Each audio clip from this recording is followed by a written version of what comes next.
assuming if you watch this video that you probably know me, but just in case there is someone out there who finds this because they're searching for this kind of content, my name's Amanda and I had a miscarriage. I want to make this video because I feel like it's just not talked about enough. I feel that there are, plenty of resources out there to kind of help you, know what is happening with your body, or to help you go through it, or to help you move on. But as far as like conversations between actual people, it's not really talked about. I know that I personally went to YouTube and I searched and searched, and I still watch videos because in some strange way, trying to find someone who has gone through the exact same thing as me is comforting. I hope that you will reach out. I'm here. I'm not ashamed to talk about it. And, I hope that even if you don't know me, that you feel like you can leave a comment or a message or whatever and say, hey, I'm going through something similar. Like, I thought maybe we could be a good support for each other. I just think that that is something that people who go through a miscarriage don't always have. A girl that I went to college with actually just posted on Facebook, and I was so glad that she did, because then it allowed me to know that she was going through something similar, and I reached out to her, and it turns out that we have a very similar story, and it just helped me so much. It was just like, yeah, like, this isn't crazy. Like, this isn't so abnormal that I'm experiencing this. And even if I know that, like, even if I know that miscarriages happen and I, feel really confident about that, and I know that it's not my fault, it still was like, I don't know, like a huge hug when I heard that her story was almost the same as mine.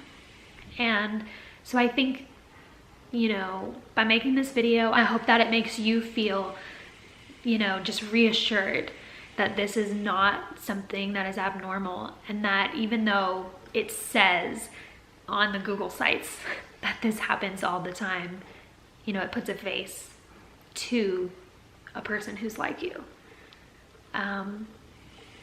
So I'm just gonna kind of tell my story, and I hope that this helps you. So like I said, I have had a miscarriage, and to be upfront from the beginning, I've actually had two. To give you a little backstory on my husband and I, we met when we were 16. We went to high school together. We went to two different colleges. He graduated from undergrad and went to PT school. I graduated undergrad and went to sing on a cruise ship. And then after that, we came back together and got engaged and got married. So we have been married for 3 years now, and together for 12. So one of the things that we were set on at the beginning of our marriage was that we wanted to pay off all of our student loan debt before we had a child.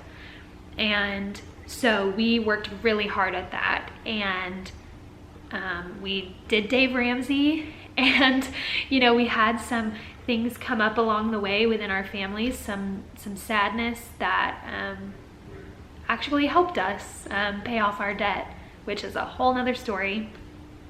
But we finished paying off our debt, and we were like, okay, let's start trying to have a baby.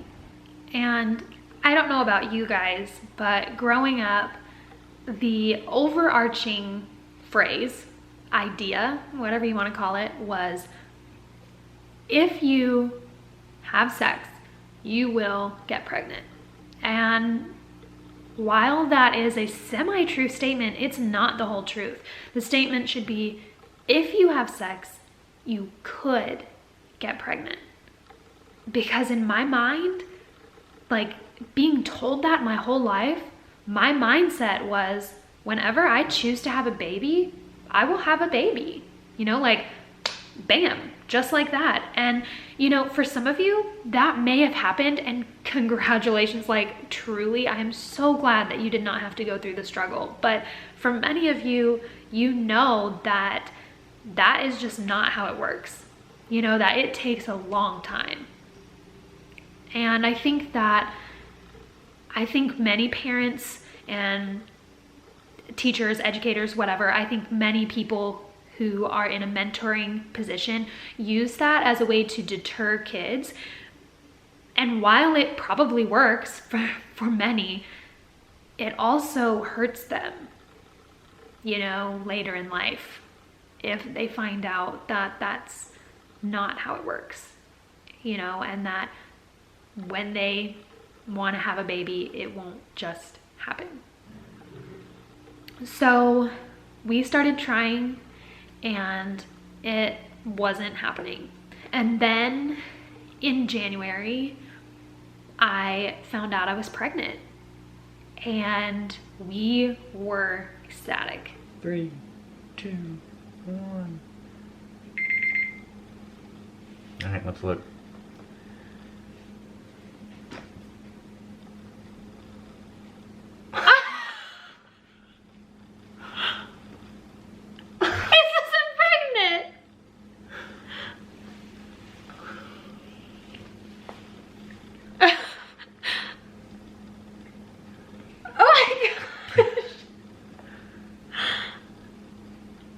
Shaking. How many do you want to take? We need to go do you get need to some take more. like 3 or 4 of them? We still Yeah. have the key. Let's get, where are the other ones? No, there aren't any more here now. I thought we had those other things. No, remember we used those. Okay, well, we're going shopping. So pause this. We're going shopping for more stuff. Pause it. I can't believe this. I was like, okay, I can get pregnant. Like, you know, I'm a mom, you're a dad, like, wow, you know, like, this is awesome. And then one day I started bleeding, and I called my family doctor because I hadn't chosen an OBGYN yet. I chose my family doctor. I called my family doctor at the time, and the nurse answered, and she told me that they didn't have any appointments today and I should go to the emergency room. And I am really frustrated that she told me that. At the time, I was just like, yeah, I should go. I should go to the emergency room. But the truth is, she didn't ask me any other questions. You know, she didn't ask me how far along I was. She didn't ask me if I was experiencing any pain. She didn't ask me how heavy was the bleeding. She didn't ask me any questions. She simply said, we have no appointments today. You should go to the emergency room. $1,500 later, I found out exactly what I already knew. You know, like, I already knew I was having a miscarriage. I was calling to ask, you know, like, is there anything I should do? Like, do I need to be checked? You know, like, you know, is my fear a reality, or like, am I being a little like over dramatic and this is normal? But that's not the answer that I got. I went to the emergency room.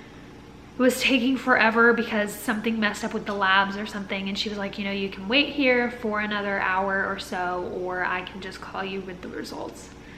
And I said, you know, like, you can just call me, like, I'm fine. So we went back home, and then we actually went to our small group that night because I just was like, I need to not just be at the house and wallowing, you know, like, I need to be out, you know, go about business as usual, so that I would at least make it through that day. And you know, we cried about it, we were really upset, but in the end I kind of was like, you know, like, it's not gonna end in a baby, but at least I know that I can get pregnant, you know, and I'm glad for that. You know, like, if I'm gonna look for a positive, I'm gonna find one, and that was my positive. You know, like, I know that I can get pregnant now, And I was like, okay, like we just have to try again. And I'm not gonna lie to you and say that that was the end. You know, every month, you know, probably twice a month or whatever, I would have a moment where I would break down because I would be sad. I would be sad because I was no longer pregnant. I would be sad because it was difficult, you know, to keep going month to month and trying to be positive over and over again. I would be sad that other people were getting pregnant and I wasn't. I would be sad that I felt sad that other people were getting pregnant and I wasn't.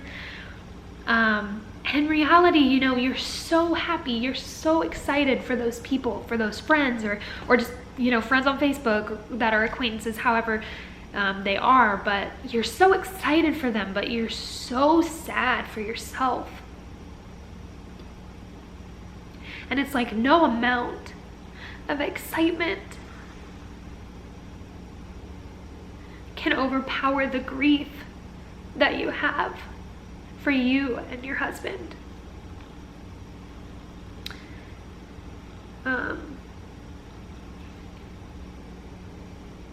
So yeah, so we kept trying, and I talked to someone in the area to get some recommendations on who I should go see as an OBGYN. I started going to an OBGYN. I love him.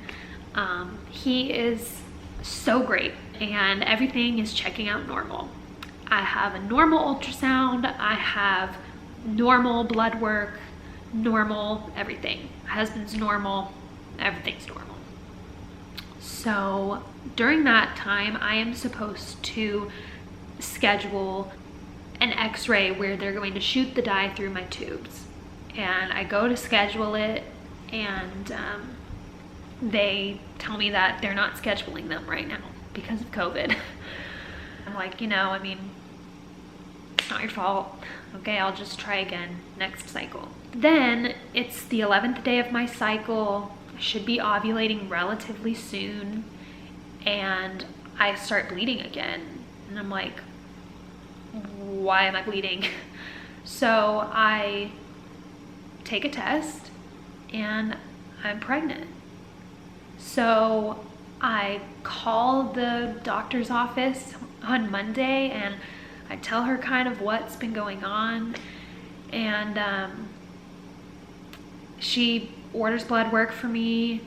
And then after the blood work came back that yes, I was pregnant, they ordered an ultrasound and scheduled the next blood test. My levels were rising, but they weren't doubling, and so he was concerned about that. And when they did my ultrasound, they found this cyst that was a corpus luteum cyst, and he said that normally, you know, those are seen because that is what helps sustain a pregnancy. But he said mine had ruptured and it was very large. And so the initial bleeding that I thought was my period was actually the cyst rupturing, is what he thinks.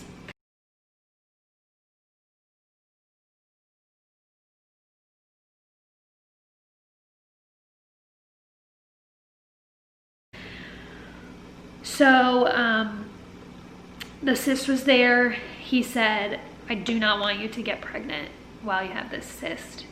He wanted to check it in 6 weeks.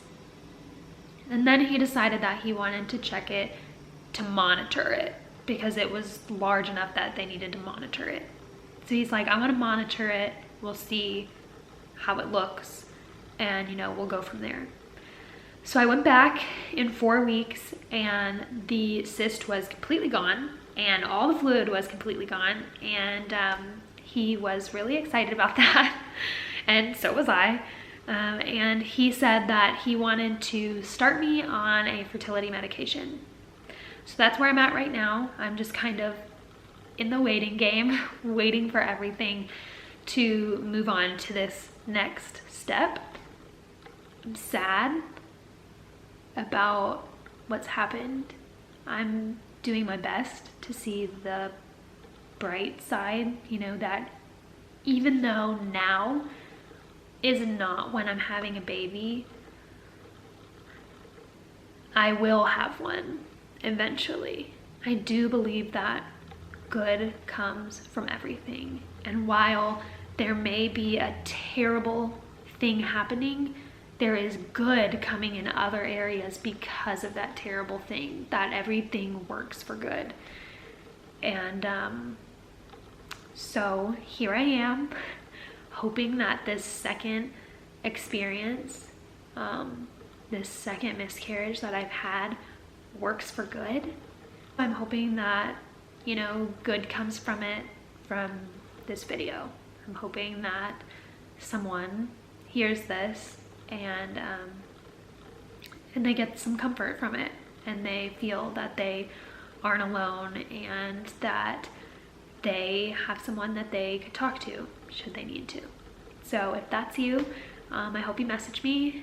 I would love to be a support for you and have you be a support for me. So I think that's all I have to say. Just remember that there is always a rainbow after the storm. So stay hopeful. Bye guys.